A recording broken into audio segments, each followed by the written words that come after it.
Thanks for being with us tonight. Happy Wednesday. Happy to have you here. In the 1964 presidential race, the Republican Party held its nominating convention in San Francisco, and it was a fraught time.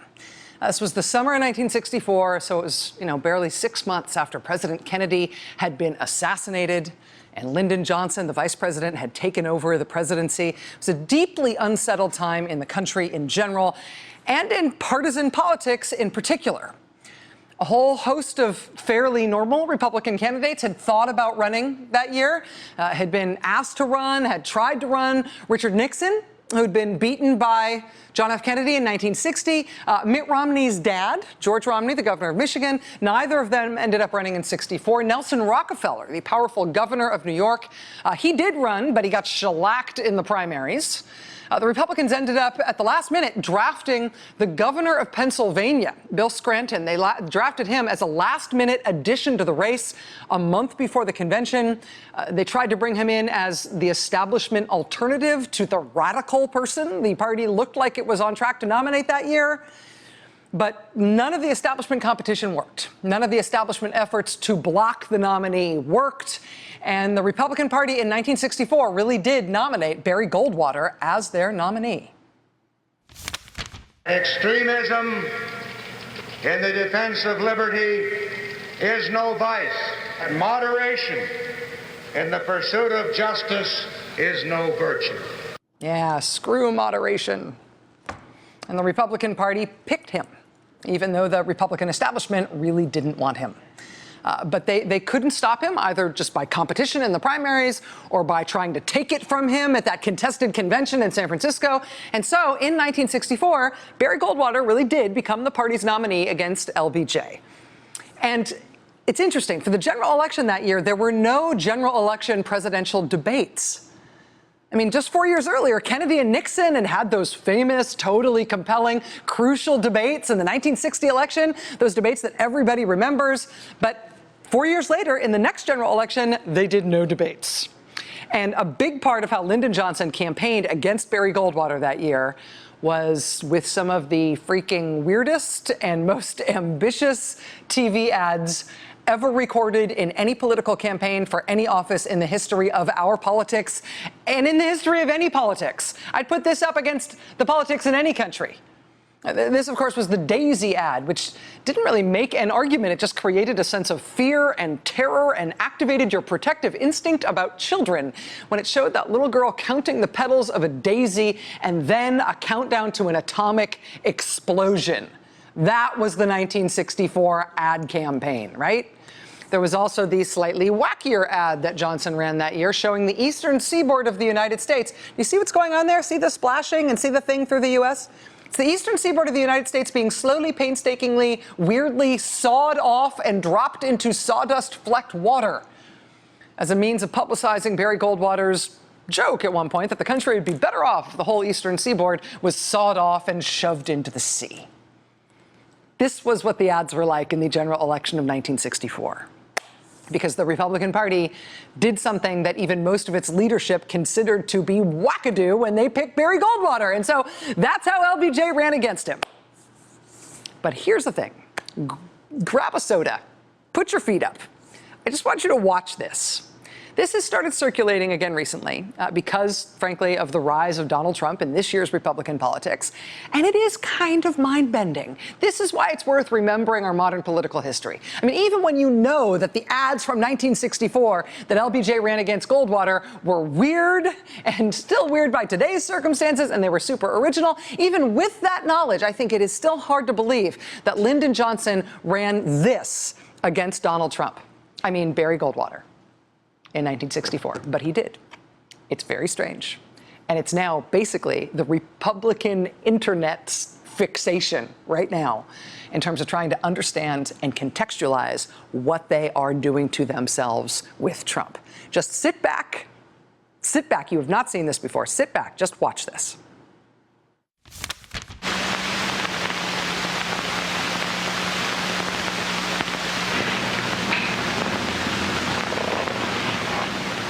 I don't know just why they wanted to call this a confession. I certainly don't feel guilty about being a Republican. I've always been a Republican.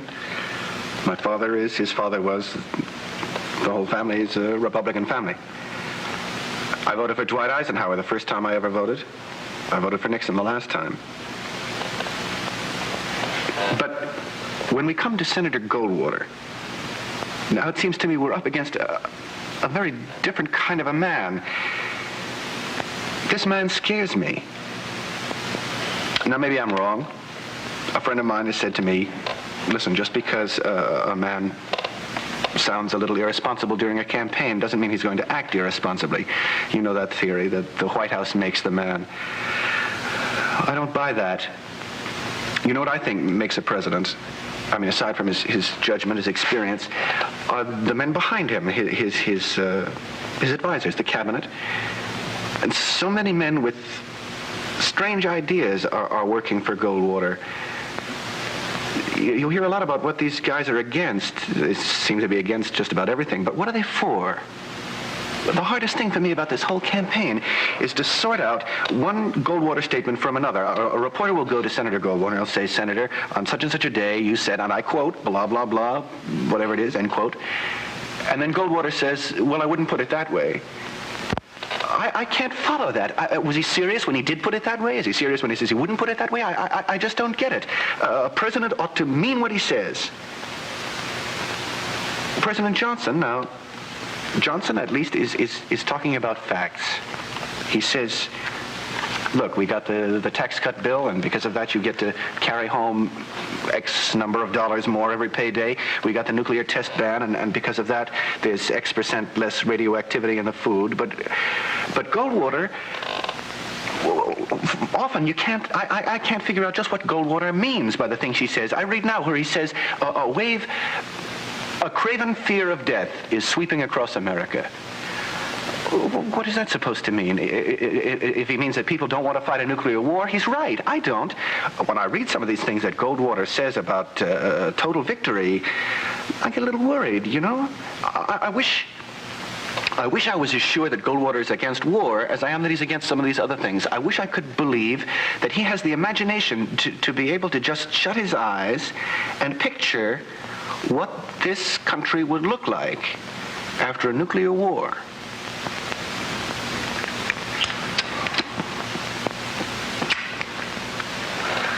Sometimes I wish I'd been at that convention in San Francisco. I mean, I wish I'd been a delegate. I really do, because I would have fought, you know? And I wouldn't have worried so much about party unity, because if you unite behind a man you don't believe in, it's a lie. I tell you, those people who got control of that convention, who are they? I mean, when the head of the Ku Klux Klan, when all these weird groups come out in favor of the candidate of my party, either they're not Republicans or I'm not. I've thought about just not voting in this election, just staying home, but you can't do that, because that's saying you don't care who wins, and I do care. I think my party made a bad mistake in San Francisco, and I'm going to have to vote against that mistake on the 3rd of November. Vote for President Johnson on November 3rd. The stakes are too high for you to stay home. Isn't that amazing? President Lyndon Johnson's campaign ran that in 1964 against Barry Goldwater. It's 4 minutes long, but they ran it. And Lyndon Johnson, of course, went on to win that race against Barry Goldwater with the single largest percentage of the popular vote in the history of American presidential elections. LBJ just crushed Goldwater. And so Republicans are crying into their beer right now over the similarities between the Goldwater election 50 years ago and what the Republican Party is going through now, as they once again fail to stop a candidate who has excited enough of the Republican Party's voters to rightfully get the nomination, or at least to appear to be on that track.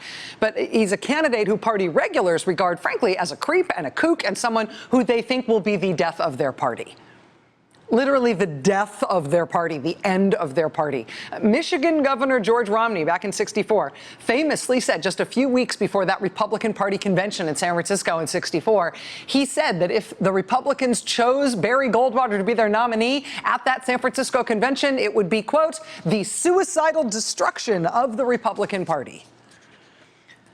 Despite that warning, the Republicans did choose Goldwater as their nominee, and yeah, they did just get door-nailed in that presidential election because of it. But you know what? It wasn't the end of the Republican Party. It wasn't the suicidal destruction of the Republican Party. It really wasn't. I mean, even after picking Goldwater and losing badly in the 1964 election, the Republican Party was still the Republican Party. In fact, the party stayed so much the same party that Governor Romney's son was the one who got the party's nomination for president not that far down the road. Not that far down the road from when what Governor Romney Sr. had predicted would be the party's death. The party did what he said would kill it. They did it anyway. The party lived. They picked his son. Generation down the road. And now it's Governor Romney the Jr. who is trying to sound the alarm about how dangerous it would be for the party to choose Donald Trump as their nominee this year. But the party is on track to choose Donald Trump as their nominee this year. There have been 23 states that have voted thus far on the Republican side. Donald Trump has won 15 of them.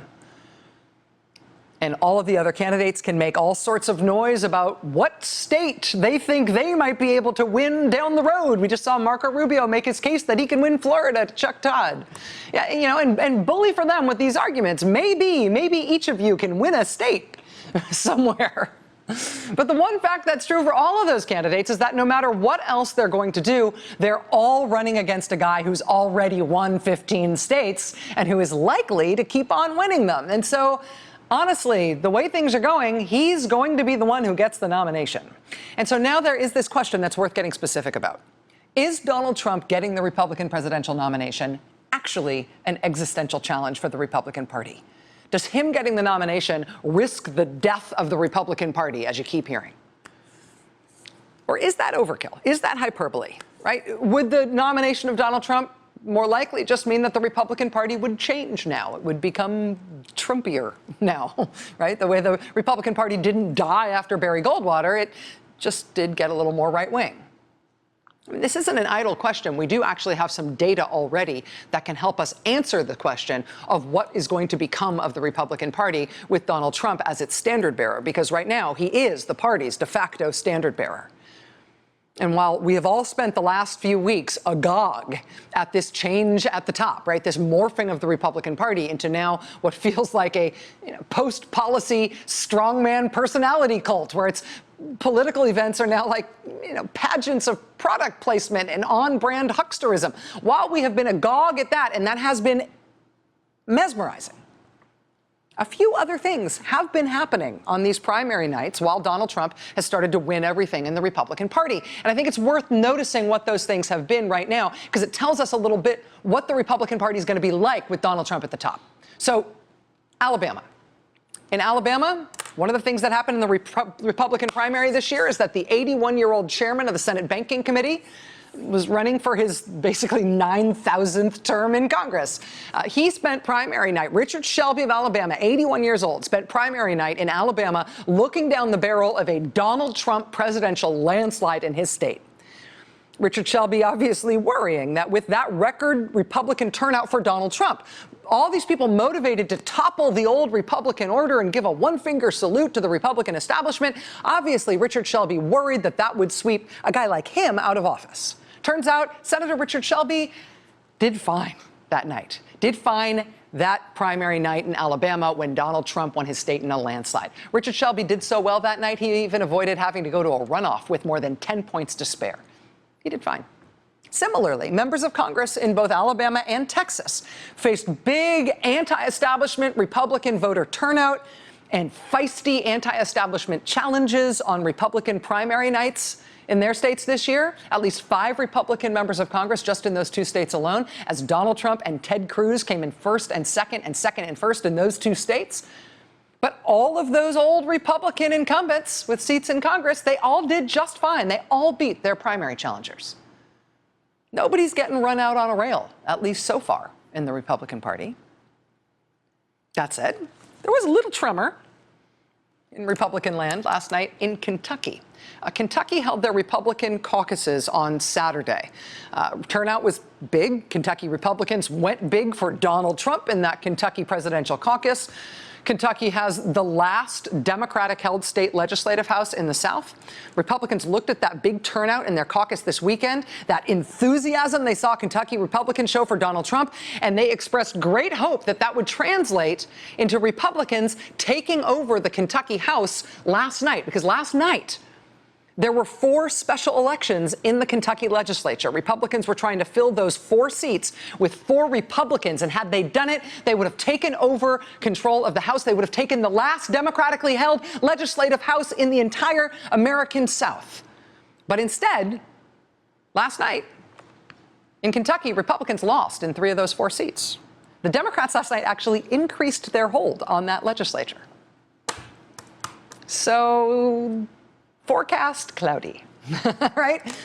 By which I do not mean that we're forecasting clouds. I mean, the forecast is cloudy. It's hard to read at this point. I mean, in 1964, when Republicans picked Barry Goldwater, yeah, he lost really badly for president, but also Republicans got just destroyed across the country. Republicans that year lost the Senate. They lost really badly in the House as well. Democrats got a 2/3 majority in both the Senate and the House that year. It was just mega.